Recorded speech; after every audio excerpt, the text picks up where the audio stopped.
હું રાજકોટ એપીએસ પ્રમુખ માવજીભાઈ રાખસિયા. આજે રાજ્યની અંદર 17,000 દુકાનદારોની જે હડતાલ છે, હડતાલની બાબતમાં અમારા રાજ્ય એસોસિએશન, બંને એસોસિએશનના પ્રમુખો સન્માનીય પ્રહલાદભાઈ મોદી સાહેબ, અમારા રાજભા, આ બંનેના અધ્યક્ષતામાં જે હડતાલને આહવાન કરવામાં આવે છે, હડતાલ કરી રહ્યા છે.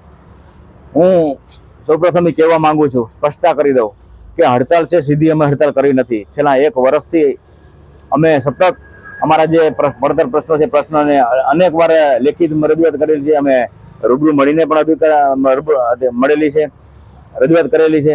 તો આનો અત્યાર સુધી મને કોઈ પણ જવાબ નથી આપ્યો જેને સંદર્ભે હડતાલ કરવામાં. બીજી બાબત એક એવી છે કે મુખ્ય માંગણી અમારી જો જોવા જઈએ તો પેલા વળતરની બાબત છે. આ રાજ્યની અંદર, આ દેશની અંદર કોઈ પણ કર્મચારી, કોઈ એજન્સી હોય, કોઈ પણ વ્યક્તિ હોય, કામ કરતો હોય એને વળતર આપવું પડે. એ પ્રમાણે વળતરની માંગણી છે.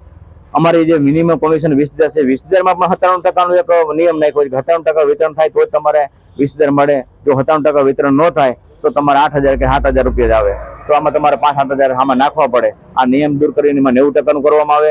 બીજો એક નિયમ એવો છે કે જે સમિતિની એક રચના કરવામાં આવી છે. 11 જણાની સમિતિ તમે કરો પછી જથ્થો ઉતારવાનો. આ બાબતમાં એવું કહેવા માંગુ છું કે જે ગોડાઉનથી દુકાનને જથ્થો આપવામાં આવે છે એ કોન્ટ્રાક્ટ આપેલો છે સરકારના દ્વારા. કોન્ટ્રાક્ટ દ્વારા જીપીએસ સિસ્ટમ હોય છે અને તમારી દુકાને માલ ઉતારવામાં આવે છે. તો આમાં 11 જણાની જે કમિટી, આ બાબતમાં અમે 11 જણાને ક્યાં ગોતવા જવા? એટલે 11 જણાની બાબતમાં પણ અમારો સખત વિરોધ છે. બીજી એક બાબત એવી છે કે સર્વરનો પ્રશ્ન છે. આજે સર્વર જે છે વારંવાર સર્વર એનું બંધ થઈ જાય છે. તો સર્વરનો પ્રશ્ન યોગ્ય, કારણ કે અત્યાર સુધીનું સર્વર ક્યારેય સીધું હાલ્યું નથી, એટલે સર્વરનો પ્રશ્ન પણ પૂરો કરવામાં આવે.